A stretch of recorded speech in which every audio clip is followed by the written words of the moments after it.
नमस्कार। हिंदू जनजागृति समिति एवं सनातन संस्था की ओर से मैं श्रीमती क्षिप्रा जुएकर आप सभी का नाम जप सत्संग में हार्दिक स्वागत करती हूँ।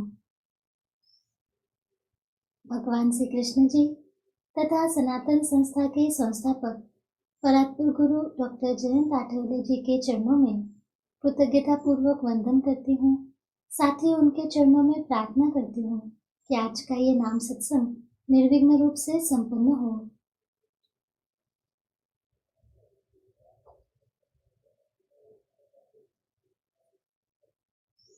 आज के सत्संग में सनातन संस्था के धर्म प्रचारक संत सतगुरु नंद कुमार जादव जी हमारा मार्गदर्शन करेंगे।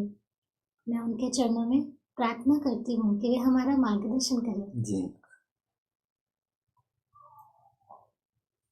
मैं जगतगुरु भगवान श्री कृष्ण तथा हमारे पूज्य गुरुदेव परात्पर गुरु डॉक्टर जयंत आठवले जी के चरणों में वंदन करता हूँ।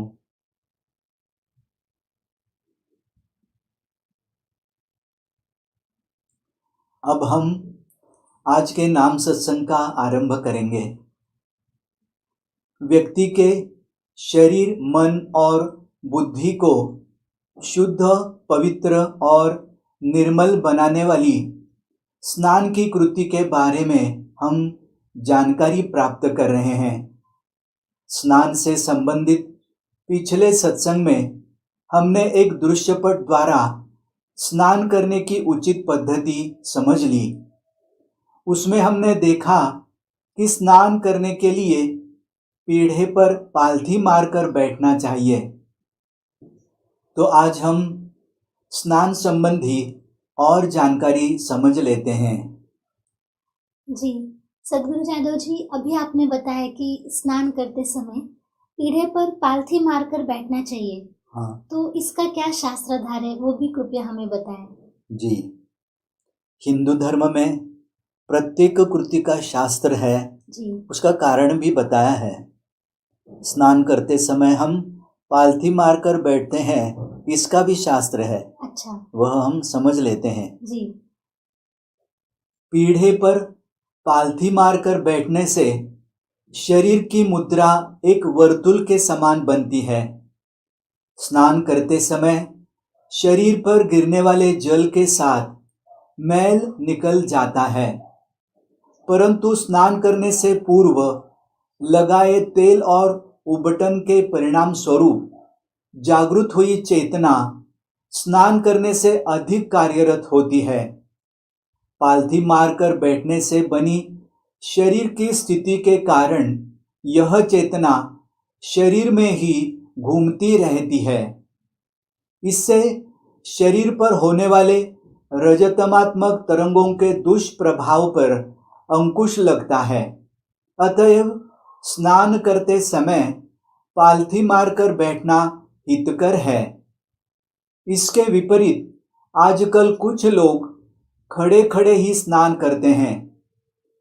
खड़े खड़े स्नान करने से शरीर की चेतना पैरों द्वारा भूमि की ओर प्रवाहित होती है और व्यक्ति को अपेक्षित लाभ नहीं मिल पाता। कुछ लोग तो जल के फुवारे का अर्थात शॉवर का उपयोग कर खड़े खड़े ही स्नान करते हैं। फुवारे से शरीर पर गिरने वाले जल के साथ शरीर पर स्थित मैल भी भूमि पर गिरता है। यह मैले जल का प्रवाह भूमि में विद्यमान काली शक्ति के स्थानों को जागृत करता है। इससे भूमि से काली शक्ति का फुवारा उफनकर अर्थात उछलता हुआ बाहर निकलता है, जो पुनः हमारी देह को रजतमयुक्त बनाता है। इसलिए खड़े होकर स्नान ना कर पीढ़े पर पालथी मारकर बैठकर स्नान करना हितकर होता है। जी, सदगुरु जादव जी, जैसा आपने कहा वैसे आजकल तो अधिकतर लोग फुवारे अर्थात शॉवर के नीचे खड़े होकर स्नान करते हैं। हाँ, तो क्या ये सही है? बिल्कुल नहीं। अच्छा, ऐसा करना ठीक नहीं है। खड़े होकर स्नान करना अनुचित है। अब हम समझ कर लेते हैं खड़े होकर स्नान करने के उपरांत व्यक्ति पर होने वाला परिणाम क्या है। जी। स्नान करना एक सत्व प्रधान कृति है। इस कृति द्वारा व्यक्ति की ओर चैतन्य का प्रवाह आकृष्ट होता है, परंतु स्नान करने के लिए खड़े रहने से यह चैतन्य उसके पैरों द्वारा शरीर से बाहर निकल जाता है।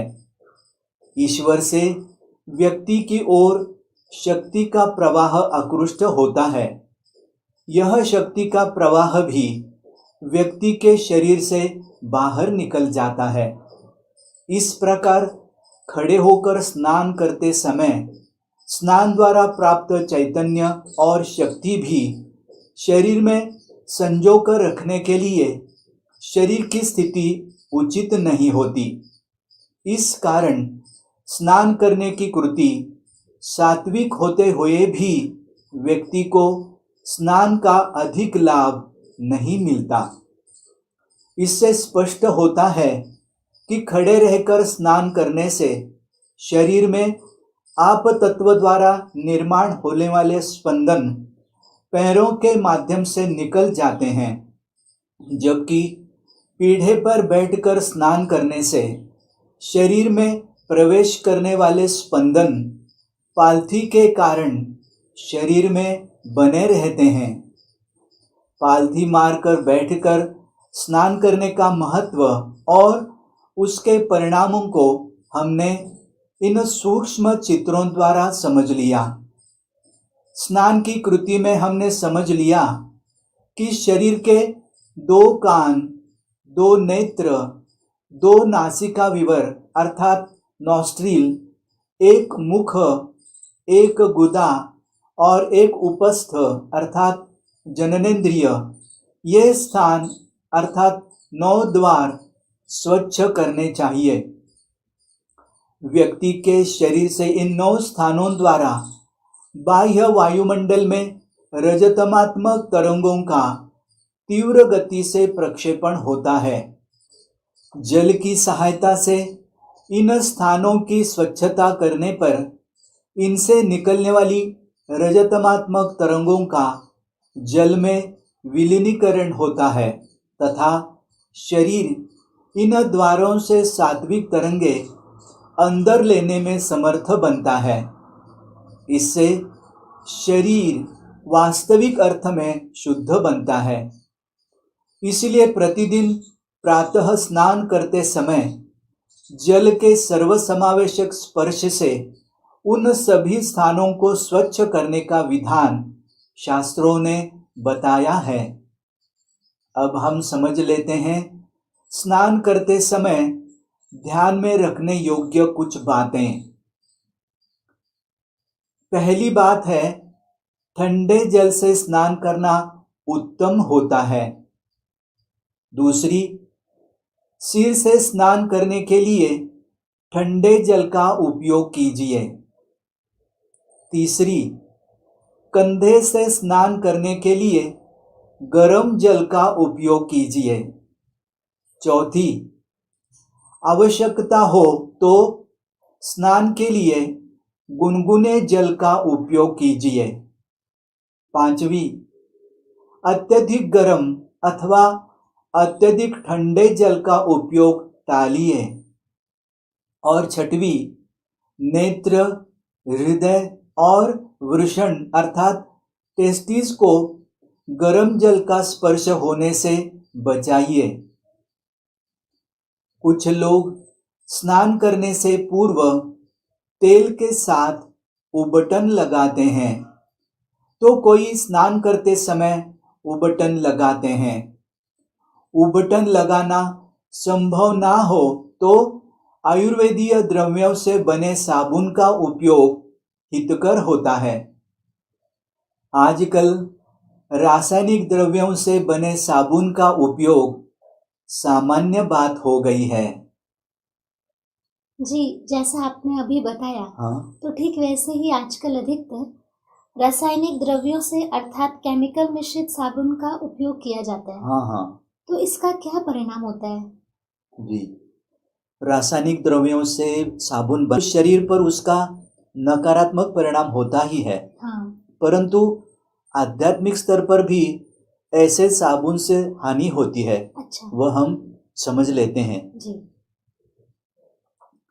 रासायनिक द्रव्यों से बने साबुन में कृत्रिम घटकों का उपयोग होता है।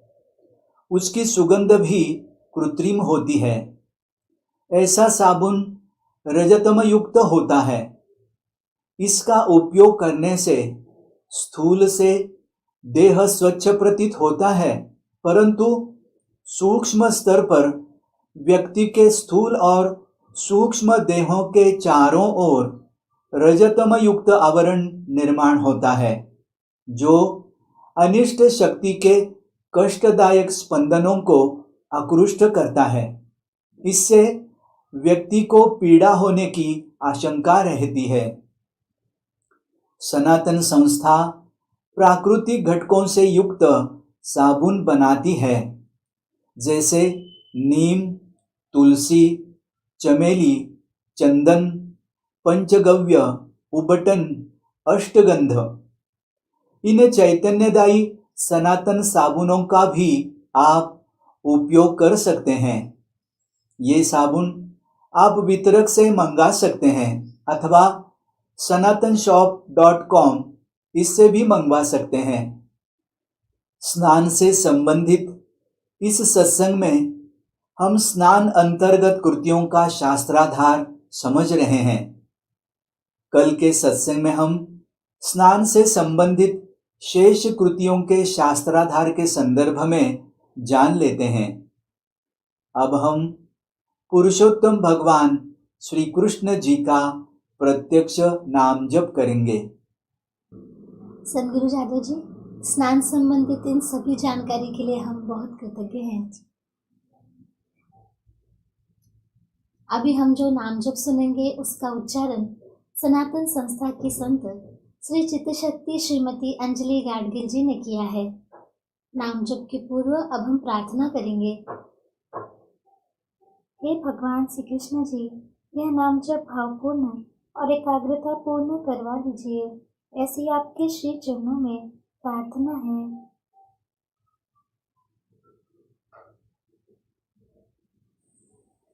अब हम प्रत्यक्ष नाम जप करेंगे। ओम नमो भगवते वासुदेवाय। ओम नमो भगवते वासुदेवाय। ओम नमो भगवते वासुदेवाय। ओम नमो भगवते वासुदेवाय। ओम नमो भगवते वासुदेवाय। ओम नमो भगवते वासुदेवाय। ओम नमो भगवते वासुदेवाय। ओम नमो भगवते वासुदेवाय। ओम नमो भगवते वासुदेवाय। ओम नमो भगवते वासुदेवाय। ओम नमो भगवते वासुदेवाय। ओम नमो भगवते वासुदेवाय। ओम नमो भगवते वासुदेवाय। ओम नमो भगवते वासुदेवाय। ओम नमो भगवते वासुदेवाय।